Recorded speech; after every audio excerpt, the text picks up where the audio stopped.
She locked me in her gilded cage. I think she expected me to scream, to beg her to let me go. Instead, I decided to lean into it, enjoy the amenities.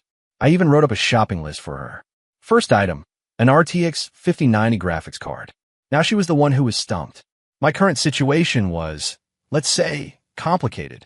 Technically, I was kidnapped, but my prison was a sprawling multi-million-dollar penthouse with a panoramic view of the Manhattan skyline. But then again, I definitely couldn't leave. The door was some high-tech fortress lock that required a fingerprint and a retinal scan. The windows were supposedly bulletproof. I tested that theory with a designer chair. The chair was now a pile of splinters. The window didn't have scratch. The person who locked me up was Kate Vance, my boss, a woman so beautiful it was almost unnatural, but whose mental state was clearly operating on a different wavelength from the rest of humanity. Right now, she was standing in front of me, dressed in a sharply tailored black power suit, her eyes like chips of ice. They were cold, with a hook in them, the kind that looked like it wanted to pin you to a wall and watch you squirm. "Leo Carter," she said, her voice low and final. "From now on, you're mine. Without my permission, you're not going anywhere." She was probably anticipating fear, rage, or at the very least, a normal human struggle. But I just yawned, rubbing the hand I'd numbed by smashing that chair. "Okay, boss. So, is this a salary position? Does it come with health insurance? Are we classifying this as hazardous duty? Because I feel like there should be a bonus for that." The ice chips in Kate's stunning eyes cracked just a little. She probably thought she'd misheard me. "What did you just say?" I walked over to the Italian leather sofa that looked like it cost more than my car, plopped down, and gave it a little bounce. "Nice suspension." I said, "I accept this. Full-time residential position. But we need to talk about the compensation package. Forced labor is illegal, even if you're forcing it." I gestured around the opulent room. The work environment is acceptable, but employee benefits need to keep pace. A muscle in Kate's jaw twitched. She had probably prepared 18 different strategies for dealing with my defiance, my tears, even my screaming curses at her. The one thing she hadn't prepared for was an impromptu HR negotiation. She took a deep breath, her chest rising and falling as she tried to reclaim her Ice Queen in control vibe. "Don't play games with me, Leo. In here, I make the rules. Your world is this apartment. Your food will be delivered on schedule. All you have to do is be a good boy and wait for me to visit." I nodded, showing my complete understanding. I reached for my phone. Oh, right, she'd already confiscated it. I scanned the room and saw a notepad and a pen that looked suspiciously like a Mont Blanc on the coffee table. I grabbed them and started scribbling. Kate watched me, her eyes narrowed. "What are you doing?" I handed her the piece of paper.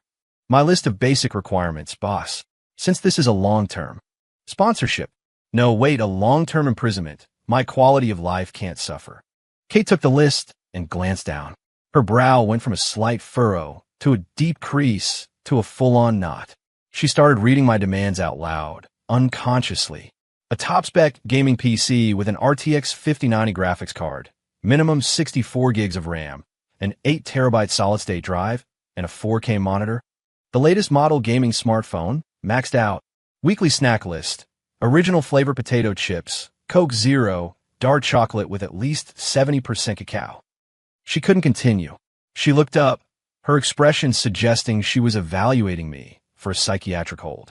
"Leo, are you out of your mind? What do you think this is? A resort?" I looked at her with complete seriousness. "Boss, this is unlawful confinement. I can't escape, I get it. I've accepted my fate. But you can't deprive me of my right to the pursuit of happiness, can you? It's in the Declaration of Independence. Otherwise, I might get depressed, start running into walls. Then you'd have to hire a therapist for me. And that's just another expense. This is easier. Let me play my games. I'll be quiet, my carbon footprint will be low, and it's a great model for your sustainable imprisonment initiative." Kate's knuckles were white as she gripped the list. She was probably trying to figure out if this was some incredibly convoluted form of resistance, or if I had genuinely given in. The silence stretched for a few seconds. Then she laughed. It wasn't a happy sound. It was a cold, sharp, "You've got to be kidding me" kind of laugh. "Fine. Just fine. Leo Carter, you're more interesting than I thought. You want a gaming rig with a 5090? Done. I'll buy it for you. I'm curious to see what kind of game you think you're playing. She crumpled the list in her fist, turned, and her heels clicked against the marble floor with sharp finality. At the door, she stopped without looking back. Don't test my patience. The door slid open and then shut without a sound. The click of the lock was almost silent, but it was there. I let out a long breath and sank back into the ridiculously soft couch, staring up at the crystal chandelier that probably cost a fortune. Kate, I thought. You might be a genius in the boardroom, but you're an idiot about this. You locked me up because you want me to think about nothing but you, to revolve around you, to satisfy some twisted need for control you have. But I won't play. I'm going to make you feel like you're less important to me than a piece of silicon. Let's see how your ego handles that. Besides a 5090, this whole ordeal was starting to look like a net win. Kate's efficiency was terrifying. The next afternoon, my things started arriving. A team of technicians in sleek, unmarked uniforms silently and expertly assembled the monster PC and the curved ultra-wide monitor. When they turned it on, the screen was so big and bright it almost made me dizzy. The graphics card box sat on the desk, brand new, still in its plastic wrap. I stared at the little box with a mix of emotions. It was probably the most expensive consolation prize I'd ever received. The delivery guys didn't say a word. They finished their work and left, never once making eye contact with the prisoner. The moment the door closed, I was alone again. Me, and a pile of electronics that smelled like money. I unboxed the graphics card and carefully slotted it into the motherboard. I pressed the power button. The case lit up with a rainbow of LEDs, and the fans whirred to life with a gentle hum. Showtime. I sat down, ready to begin my immersive incarceration experience. I just launched a game when the door chimed. Kate walked in. She was wearing a silk, wine-red blouse that made her skin look even paler and her presence even more formidable. She glanced at the computer, now running a game at max settings, then looked at me. Her eyes were searching, and behind them, there was a flicker of something I couldn't quite place. Annoyance? Yes, that was it. Annoyance. The calmer I was, the more I enjoyed myself, the more it pissed her off. This was not going according to her. Break him with a cage and make him submit script. Is everything to your satisfaction? She asked, her tone flat. I kept my eyes glued to the screen, my fingers flying across the keyboard. Satisfied? It's incredible. You're the best, boss. This monitor has amazing color depth. Great response time, too. Thanks. Kate walked up behind me. I could smell a cool, clean perfume, something like cedarwood. She stood there for a moment, just watching me play. The hair on the back of my neck stood up, but I forced myself to stay still. Don't show weakness. Suddenly, she leaned down, planting one hand on the desk, effectively trapping me in the space between her arm and the chair. Her voice was a warm breath next to my ear. Leo, is there nothing else you'd like to say to me? My hand twitched, and my character in the game nearly ran into a wall. Say? Like what? Like, thank you for kidnapping me and buying me a graphics card that costs more than a used car? She let out a soft laugh, and the puff of air tickled my ear. You know what I'm talking about. I want you to beg me. Beg me to let you go, or beg me to get closer. I took a deep breath, forcing my eyes to focus on the screen. Boss, that line is a little cliché, don't you think? I'm actually pretty comfortable right now. Food, shelter, video games. Why would I beg you for anything? A raise? I'm not exactly drawing a salary for this. Kate was silent for a few seconds. Then, her hand shot out and pressed the power button on the PC tower. The screen went black. The world went silent. I turned my head to face her. Her face was inches from mine. Beautiful, yes, but her eyes were terrifying. Kate, my team was just about to clear the final boss. She stared at me, enunciating every word. I am not happy. I went to all this trouble to lock you up, not to watch you play video games. I held up my hands. So what do you want me to do?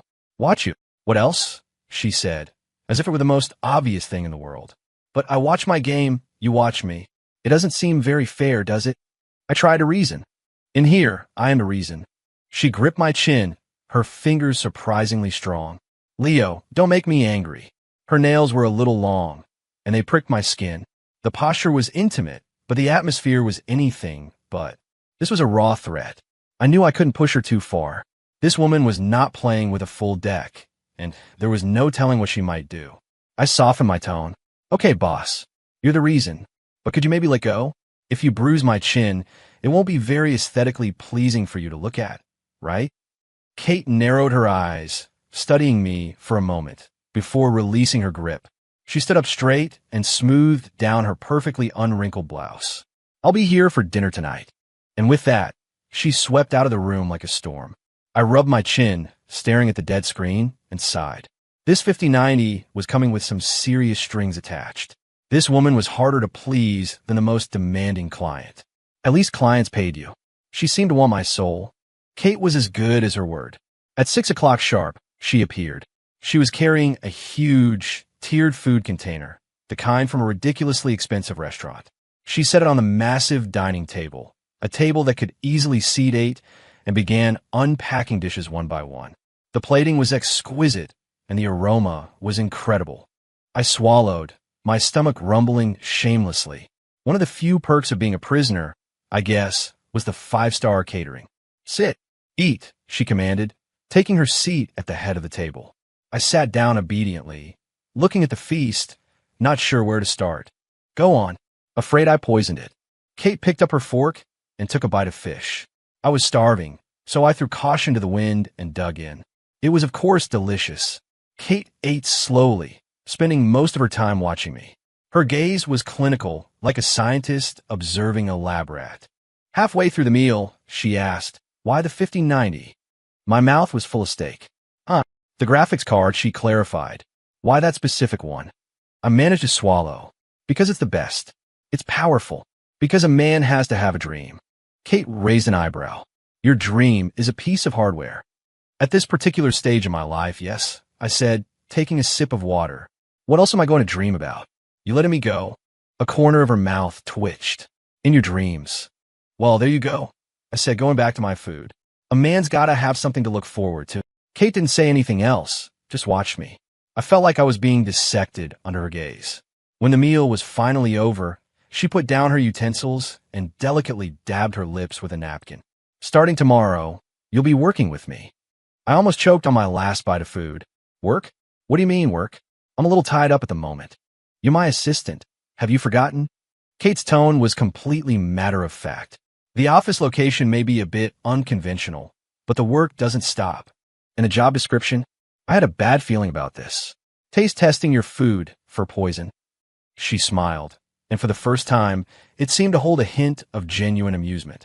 You'll join my meetings, process documents, give me coffee. Virtually, of course. I got it.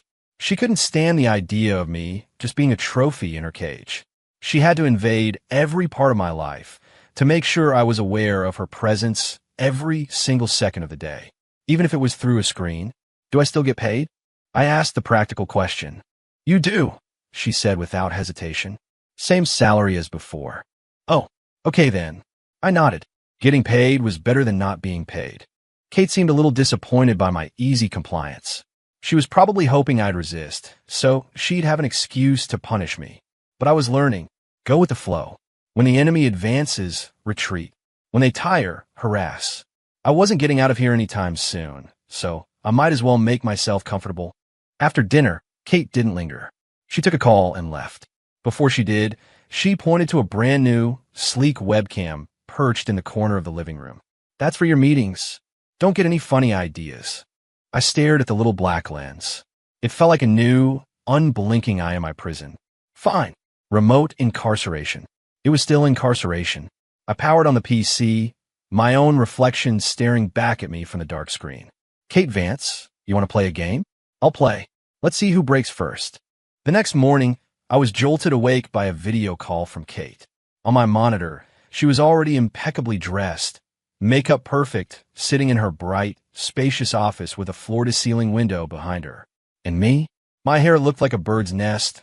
I was in a crumpled t-shirt, and my background was my unmade bed. The contrast was brutal. You have 10 minutes. Shower, get dressed, and be in the study. Her voice, crisp and commanding, came through the speakers. Boss, it's 8 in the morning. My eyes were barely open. The workday starts at 9. As my assistant, you need to be prepared in advance. She tapped the camera on her end. Get moving. The call ended. I swore under my breath and dragged myself out of bed. 10 minutes later, I looked passably human and was sitting in front of the computer in the study. I turned on the video. Kate seemed satisfied. You have 2 meetings this morning. I need you to take the minutes. She shared her screen, displaying a project proposal. I stifled a yawn and opened a new document. The meeting began. In work mode, Kate was a different person, fast-talking, ruthlessly logical, with an aura of command that could silence a room. She tore into her subordinates without mercy. As I typed, I thought to myself, no wonder she's messed up. The pressure must be immense. In the middle of the meeting, she suddenly called on me. Mr. Carter, what are your thoughts on this proposal? I blinked, looking at her on the screen. Her eyes were sharp, challenging. I cleared my throat. I think Mr. Miller's proposal is lacking in preliminary user data. The target demographic is too vague. Launching this directly to market is a huge risk. I'd recommend a small-scale A/B test first. Let the numbers do the talking. The virtual meeting room was silent for a few seconds. A small, almost imperceptible smile played on Kate's lips. Did you hear that, Miller? Do what Mr. Carter said. I want a detailed user analysis and a testing plan on my desk by end of day. Meeting adjourned. The conference call ended, but she kept our private line open. Good instincts. You didn't embarrass me. I let out a breath I didn't realize I was holding. I've been doing this for a few years. The basics are still there. What do you want for dinner tonight? She asked abruptly. The change in topic was jarring. Anything is fine. There's a new restaurant downstairs. I'll have something sent up. She made the decision for me and cut the connection. I stare at my desktop, feeling a little dazed. What was that? Good cop, bad cop? Except the bad cop was kidnapping, and the good cop was a 50/90 and a 5-star meal delivery service. This was better compensation than my actual job, minus the whole freedom thing. The afternoon was a blur of documents and more meetings. I was really and truly working just from a physically isolated location. Kate would ping me periodically through the video feed to ask a question or assign a task. She seemed to relish this feeling of remotely controlling my entire day. Near the end of the day, she sent over a file. Take a look at this. I opened it. It was a game design document. It's a project from a small studio our company is thinking of acquiring, Kate's voice explained. Think it has potential? I read through it carefully. The gameplay concept was fresh, but the art style was dated and the monetization strategy was unclear. The idea is solid, but the execution is weak. It needs a major overhaul, I said honestly. If the acquisition price is low, it could be a worthwhile gamble, but the follow-up investment will be significant. There was a moment of silence on her end. My thoughts exactly. I'm putting you in charge of overseeing it. I froze. Me? How am I supposed to do that? Remotely, Kate said. From now on, you're the interim project lead. You report directly to me. Wait, boss, I don't think that's appropriate, I stammered. A prisoner running a project? I say it's appropriate, so it's appropriate. Kate's tone was final. I've sent the files to your email. I want your preliminary optimization strategy tomorrow morning. Great. More work. I slumped back in my chair, staring up at that webcam on the ceiling. Kate, what the hell are you playing at? You lock me up just to make me work for you? Your capitalist heart is even darker than your kidnapper one. My days fell into a strange rhythm. Wake up to Kate's video call. Work. Manage the game project. Sometimes she'd come over for lunch. Other times, she'd just have it sent up. We'd occasionally have dinner together, then she'd leave, and I'd play my games. Aside from being unable to leave the apartment, my life was almost identical to before, just fuller. Kate seemed to have found a new hobby, managing me. She took pleasure in assigning me tasks, criticizing my work, and then offering rewards. When I completed a report ahead of schedule, she'd have a bottle of expensive whiskey delivered. When my suggestions were adopted by the project team, a limited edition action figure would appear at my door. It was like she was playing a management sim, and I was her primary character. The feeling was weird. Tonight, she came over again. She wasn't carrying food, and she looked exhausted. She walked in and immediately collapsed onto the sofa, rubbing her temples. I was in the middle of a raid, headphones on, but I saw her and hesitated before taking them off. What's wrong? Trouble at the office? She didn't open her eyes. Her voice was strained. A bunch of idiots. Can't even handle one simple thing. I wisely kept my mouth shut. Responding now would just make me her punching bag. After a moment, she said, "Come here." I looked at her warily. "What for?" "Give me a head massage," she commanded, her tone as natural as if she were speaking to a butler. Boss, I'm pretty sure that's outside my job description as an assistant." Kate opened her eyes. They were cold. "Leo, don't make me say it again." I dragged my feet over to her. I stood behind the sofa, looking at the cascade of her dark hair and the delicate line of her neck. I wasn't sure where to put my hands. "Hurry up," she urged impatiently. I had no choice but to place my hands on her temples and start rubbing gently. Her skin was cool and smooth. I had no technique. I just pressed and kneaded randomly. She didn't speak, just closed her eyes, her breathing slowly evening out. The only sounds in the room were the faint scent of her perfume and the slightly too fast beating of my own heart. After about 10 minutes, my hands were starting to ache. "Is that good, boss?" No response. It looked like she had fallen asleep. I stopped moving and called her name softly. "Kate." Still nothing. Her breathing was deep and even, her long lashes resting on her cheeks. Without the usual sharp intensity, she looked vulnerable. The thought startled me. I quietly tried to back away, to sneak back to my computer. I'd only taken 2 steps when her voice, thick with sleep, came from behind me. "Where are you going?" I froze. My raid isn't over." She sat up, running a hand through her hair, instantly reverting to her cold, composed self. "Fine, go." I fled as if granted a pardon. But as I sat back down, I couldn't focus. That image of Kate, for just a moment, hadn't seemed so terrifying. She almost seemed, "Stop it. Leo, get a grip. She's the psycho who locked you in her apartment. Don't fall for the act." I forced myself to stare at the screen, but my fingers were clumsy on the keys. Kate sat on the sofa for a while longer, not speaking, not leaving, just sitting there in the quiet. Finally, her phone rang. She answered, her voice instantly shifting back to that of the efficient, powerful CEO. "Speak." "Yes, I understand. I'll handle it immediately." She stood and grabbed her jacket. At the door, she paused without turning around. "How's the graphics card?" I was caught off guard. "Huh? Oh, it's great. Works great. Good." She opened the door and left. I listened to the lock click shut, my mind a jumble. Why did she ask about the graphics card? Was she actually concerned about my well-being? Or just checking on the ROI of her investment? I couldn't figure her out. This woman was more complicated than any final boss. Gaming was simpler. The project was progressing better than I'd expected. The dev team responded well to my suggestions, and after the latest patch, the initial user data showed a small but promising uptick. During a video conference, Kate praised the team and gave me a nod. Our thanks to Mr. Carter, whose contributions were invaluable. After the meeting, Kate spoke to me privately. "I have a networking dinner tonight. You're on your own for food." "Sounds good, boss." She looked at me, a faint smile playing on her lips. "What?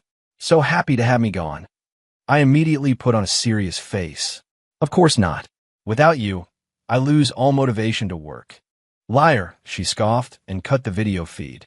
I made a face at the black screen. Freedom, even if it was just for one night. I ordered a feast from a delivery app, fired up a game, and prepared for an epic night in. Around 10, the door chimed. I was surprised. Kate was back already. The door opened, and it was Kate, but something was wrong. Her face was flushed, she was unsteady on her feet, and the air was thick with the smell of alcohol. She leaned against the doorframe, her eyes unfocused as she tried to find me. "Leo." I took off my headset and went to her. "You're drunk." She didn't answer, just staggered forward and nearly tripped on the edge of the rug. I instinctively reached out and caught her. Her full weight fell against me. She was heavy, a warm mix of expensive perfume and booze. You brought me home," she mumbled, her hot breath on my neck. "You came home by yourself." I struggled to support her as I steered her toward the sofa. "Driver, downstairs." She seemed to be trying to clear her head, to stand on her own, but it was useless. I finally managed to get her to the sofa, where she collapsed onto it, pulling me down with her. I braced myself on the armrest to keep from falling on top of her. The position was awkward. She was lying beneath me, her eyes wide open and glistening. The usual sharpness was gone, replaced by a sort of dazed innocence. Now, she said my name again, her voice soft. Yeah, I tried to straighten up, but she suddenly reached up and looped her arms around my neck. She wasn't strong, but I was off balance, and she easily pulled me down closer. Our faces were inches apart. I could see each of her individual eyelashes, the way her lips were flushed from the alcohol. Her breath, smelling of wine, washed over my face. My heart skipped a beat. My throat was dry. She stared at me, her gaze hazy, as if she were trying to solve a puzzle. Why? Why aren't you scared of me? I blinked. Why would I be scared of you? I locked you up. She whispered, a note of complaint in her voice. I read about it in those dark romance novels. The guy is always supposed to be scared. I almost laughed. What kind of logic was that? Boss, you're drunk. I tried to gently remove her hands, but she only clung tighter. Don't go. She closed her eyes and nuzzled her head against my chest like a cat finding a warm spot. It's cold. I was frozen, unsure of what to do. What was this? A drunken confession? Or some new, twisted form of psychological torture? Kate seemed to have actually fallen asleep. Her breathing evened out and her grip on my neck loosened. I carefully sat up, arranged her more comfortably on the sofa, and covered her with a blanket. She curled up into a ball, looking small and utterly devoid of her usual tyrannical presence. I crouched by the sofa and watched her for a long time. My mind was a mess. Kate, who are you really? Are you the cold, ruthless CEO who locked me up without a second thought? Or are you this woman who gets drunk and complains about being cold and seems almost fragile? Or are they both you? I sighed and got up to get her a glass of water. I just reached the kitchen when I heard a soft thud from the living room. I rushed back to find Kate had rolled off the sofa. She was sitting on the rug, holding her head, looking both pained and confused. She saw me and blinked. Leo? How'd I get here? Great. She was half sober. You were drunk. Your driver brought you home, I said, handing her the water. She took a sip, and rubbed her forehead. Her eyes gradually cleared. Then she saw the blanket that was now pooled on the floor, and she looked from it to me. Her expression shifted. I didn't say anything stupid, did I? Nope, I said, my face a perfect mask of innocence. You just threw up all over me. I had to change my shirt. Kate froze, instinctively sniffing her own clothes. Just kidding, I grinned. She shot me a glare, but the tips of her ears were turning pink. She scrambled to her feet, a little too quickly, and swayed. I reached out to steady her. She slapped my hand away. I'm fine. Her voice was back to its usual sharp, defensive tone. She grabbed her purse and marched to the door. Be ready for work on time tomorrow. The door slammed shut. I stood in the empty room, rubbing my nose. Well, she sobers up fast. The second she's lucid, the thorns come back out. But that moment of softness, was it real? I looked down at the indentation on the sofa where she'd been sleeping. The confusion in my chest was getting worse. The next morning, the video call connected right on schedule. Kate was back to being an ice queen, as if the woman who had been sitting dazed on my floor last night was a figment of my imagination. Forget about what happened last night, she said, her tone leaving no room for argument. I played dumb. Last night? What happened? You mean that round of gaming where you kept dying and blamed it on lag? She stared at me through the camera, tried to find a crack in my poker face. I just looked back, all innocence. That's for the best, she said, looking away. Now, for today's agenda. First, we'll review the new report for marketing. Then there's a video conference at 10. Everything was back to normal. She didn't come over that evening, but she sent me a 3-word text, working late. I didn't reply. I stared at that dark webcam for a long time before finally turning back to my game. But it wasn't as fun anymore. The graphics card was amazing, the game was top tier, but something felt missing. Oh crap, this isn't Stockholm Syndrome, is it? I shook my head, trying to banish the terrifying thought. A few nights later, I was already asleep when my phone buzzed.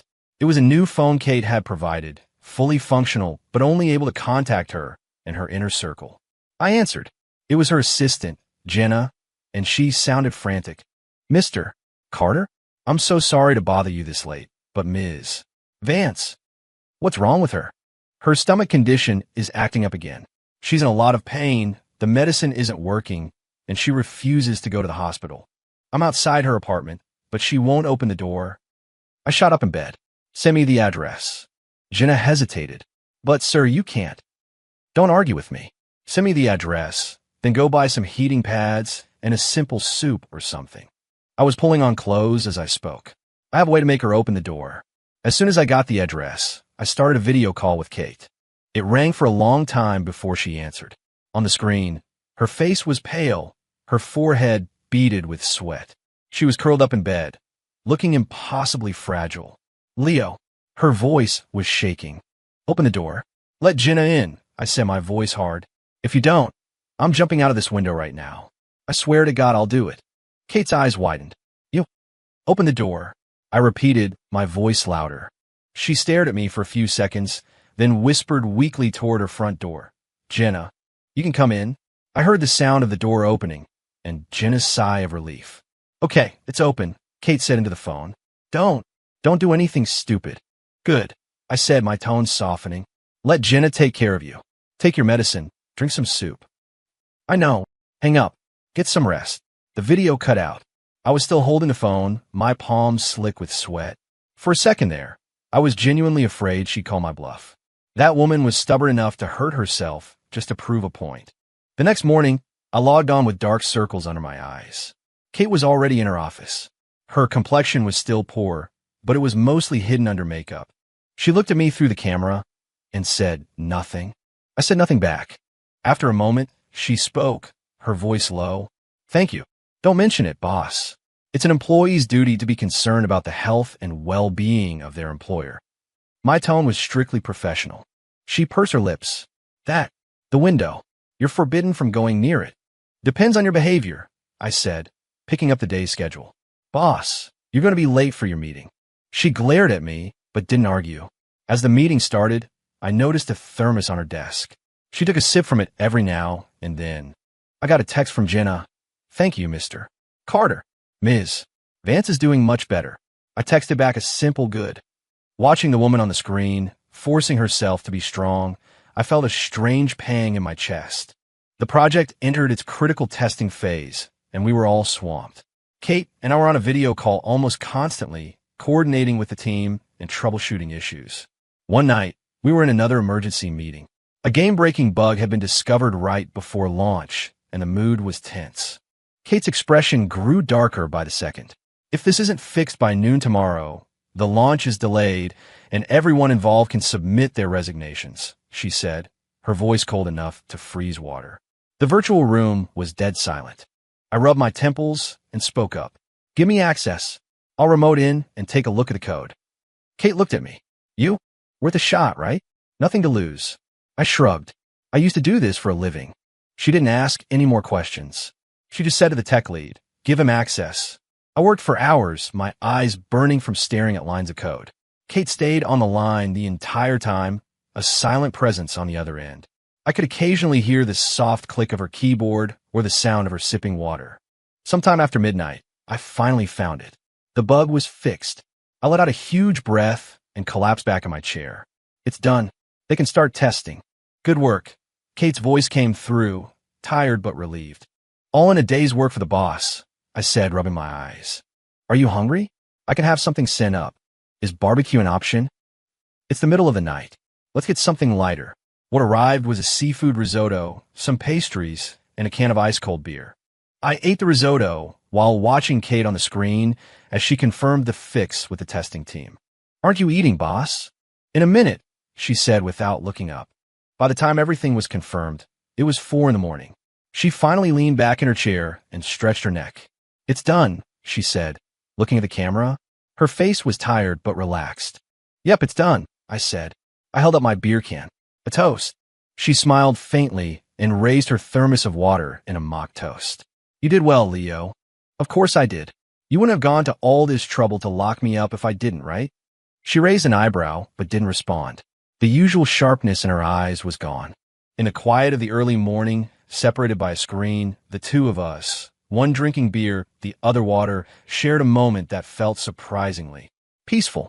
The sun's coming up, she said. Take the morning off. We'll start again this afternoon. Thank you for your benevolence, your majesty. Wise ass, she said, but she was smiling. Good night, she added, just before cutting the connection. I stared at the dark screen and took a sip of beer. Not bad. The bug was fixed, the project launched smoothly, and the initial numbers were good. Kate was in a noticeably better mood. On Friday evening, she came over carrying a cake box. To celebrate a successful launch, she said, placing it on the table. I looked at the fancy chocolate cake. Is this what you call a team-building event, boss? It is, she said, getting out 2 plates. A team of 2. We sat and ate the cake. Her manners were, as always, impeccable. Starting Monday, you can leave, she said suddenly. My fork froze midair. What? I said, you can leave, she repeated, looking at me. Your confinement is over. I just stared at her, my mind blank. She was just letting me go. Of course, she added. Your duties as my assistant continue. You'll just be working from the office instead of here. I couldn't identify the feeling in my chest. Shock, maybe, but also a strange emptiness. Why? I asked. Kate scraped a bit of chocolate frosting with her fork. I'm bored. Bored of locking me up? She glanced up at me. What? Are you going to miss it? No way. I denied it instantly. I couldn't be happier. She gave a slight, humorless smile and didn't say anything else. We finished the cake in a slightly awkward silence. She stood up. I'm leaving. Report to the office on Monday. At the door, she paused without turning back. The graphics card and the computer are yours to keep. And she opened the door and left. I sat on the sofa, staring at the empty cake plate. That's it. It's just over. Freedom, my job back, and a free top-of-the-line gaming rig. By all accounts, I'd hit the jackpot. So why did I feel so miserable? What the hell was wrong with that woman? On Monday, for the first time in what felt like a lifetime, I walked out of that apartment building. The sunlight was blinding. The air, it smelled like freedom. I caught a cab to the office. The receptionist looked surprised to see me, but let me through with a polite nod. Nothing in the office had changed. My coworkers gave me curious looks, but no one asked any questions. It was as if I'd just come back from a long vacation. My desk was just as I'd left it. I sat down, turned on my computer, logged in. Business as usual. Kate was in meetings all morning. At lunch in the cafeteria, some guys from the project team clapped me on the back and said we all had to go out for drinks to celebrate the launch. I smiled and agreed. Everything was back to normal, and it felt completely wrong. In the afternoon, Kate finally returned to her office. A moment later, my desk phone rang, summoning me. I walked into her cavernous office. She was sitting behind her massive desk, signing documents, and didn't look up. You're back. Yeah. Get caught up on your work. Clear out the backlog that's piled up. Okay. She finished signing the last document and finally looked at me. Her expression was neutral, professional. She looked at me the same way she looked at every other employee. You can go. Yes, Ms. Vance. I turned and closed the door behind me. A hot wave of anger washed over me. Bored? Was that it? She locks me up for nearly a month, puts me through the emotional ringer, and now it's all over because she's bored? Leo, what is wrong with you? She set you free. You should be celebrating. I ran a hand through my hair in frustration. No, I wasn't going to let it end like this. That night, the project team went out to a fancy restaurant. When I arrived, most people were already there. Kate was in the center of a group, holding a glass of wine. She saw me, gave me a brief, polite nod, and turned back to her conversation. The dinner was loud and cheerful. People kept toasting Kate, thanking her for her leadership. I went up with the rest of them. To Ms. Vance, I said, raising my glass. Thank you for your investment in my development. Kate met my eyes, took a sip of her wine. You earned it. Distant. Professional. I sat back down, the knot in my stomach tightening. Halfway through the dinner, I went to the restroom. On my way back, I saw Kate standing alone by a window in the corridor, looking out at the city lights. I walked over. She heard my footsteps and turned. Her expression flickered when she saw it was me. Enjoying the view, Ms. Vance. Getting some air, she said, turning back to the window. I stood next to her. We were both silent for a moment. Why did you let me go? I finally asked. I told you. I was bored. I don't believe you. Kate let out a short, self-deprecating laugh. What do you think the reason is, then? I don't know. That's why I'm asking you. She turned to face me. The light in the hallway was dim, and I couldn't quite read her eyes. Leo, you're free. Isn't that a good thing? It is, I nodded, but I want to know why. She stared at me for a few long seconds, then took a step closer. Because I realized that locking you up was pointless. You were still you.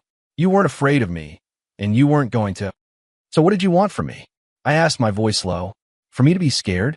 Or, I don't know. She cut me off, a hint of frustration in her voice. And that's why I got bored. She turned to leave.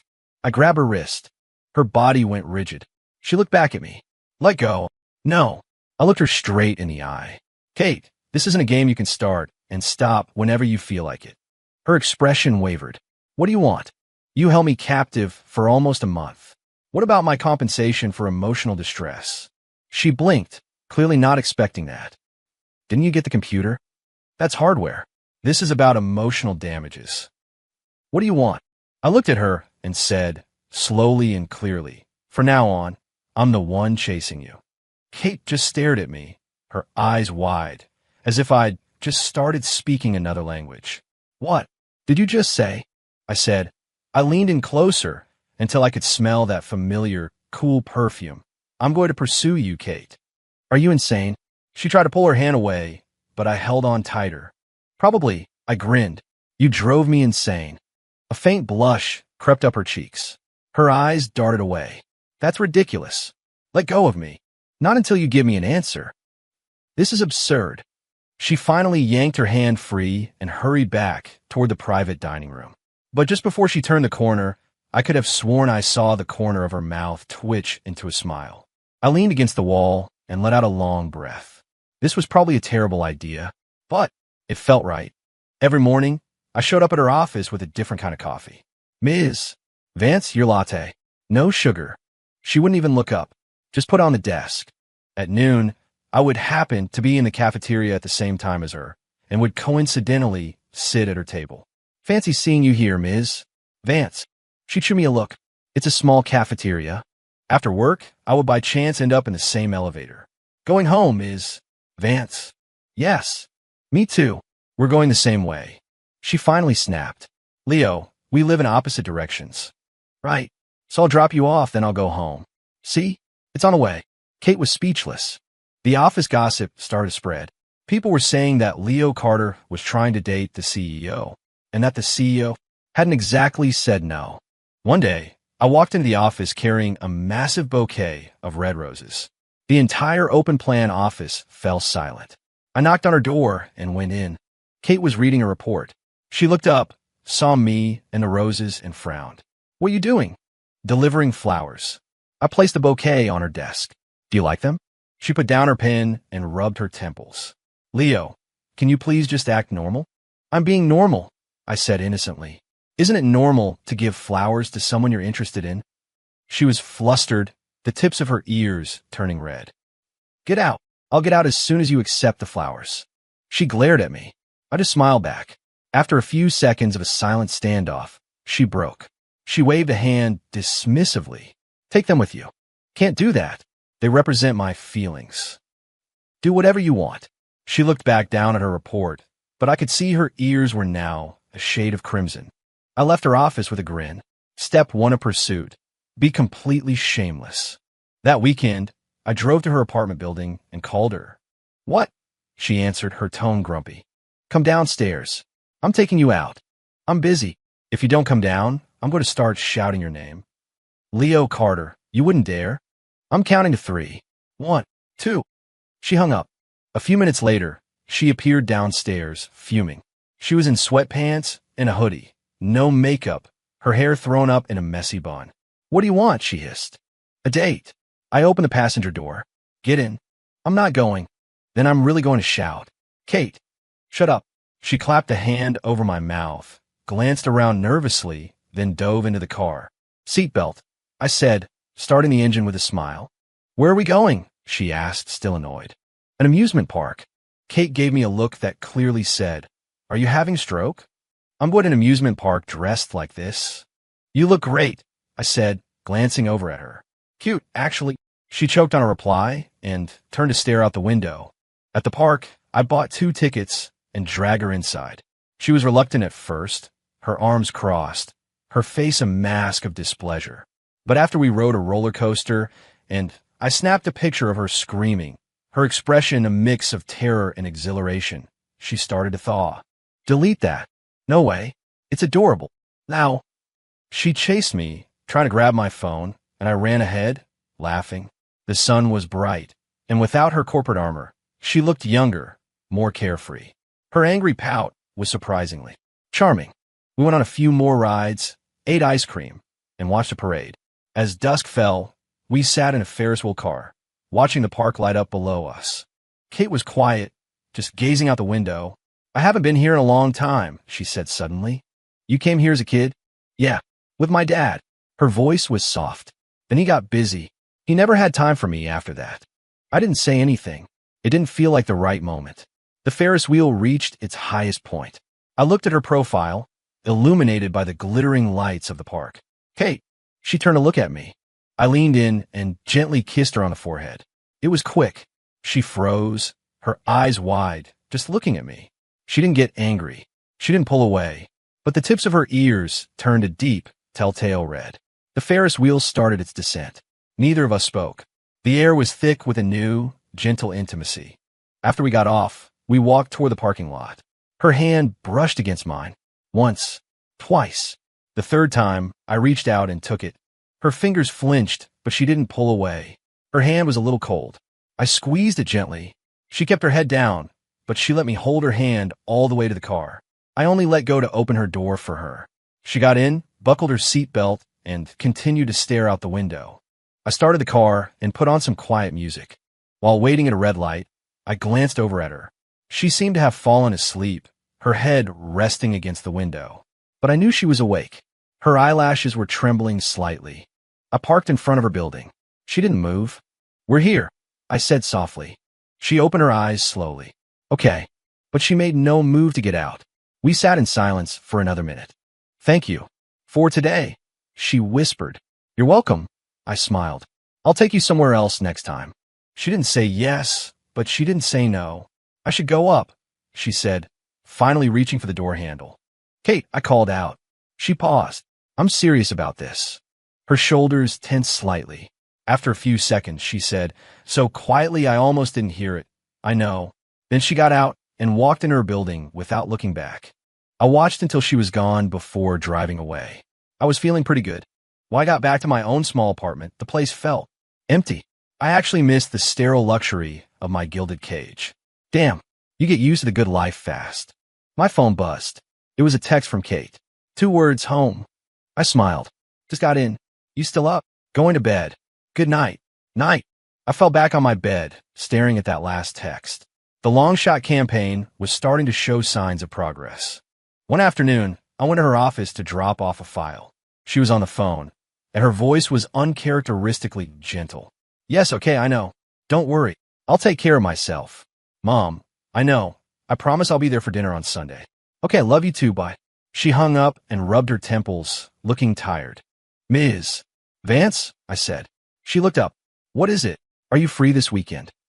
I asked. My parents want to meet you. Kate started coughing violently, her face turning red. What? What did you just say? My parents. I repeated calmly. They want to meet you. Leo, we're not. We haven't even. Haven't what? I walked closer and leaned against her desk. I've kissed you. I've held your hand. What's wrong with meeting my parents? Kate shot to her feet, flustered and angry, her face bright red. That didn't count. That was, you ambushed me. Oh, I said. So what does count? This.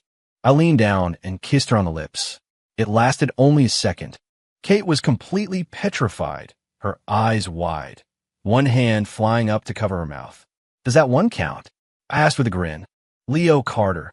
She finally came back to life and grabbed a folder from her desk to hit me with. I dodged it, laughing. I'll pick you up on Saturday. Or something nice. My mom likes the classy type. I bolted out her office just as something heavy slammed against the door from the inside. I leaned against the wall, laughing. God, it was fun to tease her. Epilogue. The CEO's secret donation one Saturday afternoon. I was holed up in the study, live streaming a gaming session. It was an employee perk Kate had approved. As long as my work was done, I could stream for a couple of hours a week.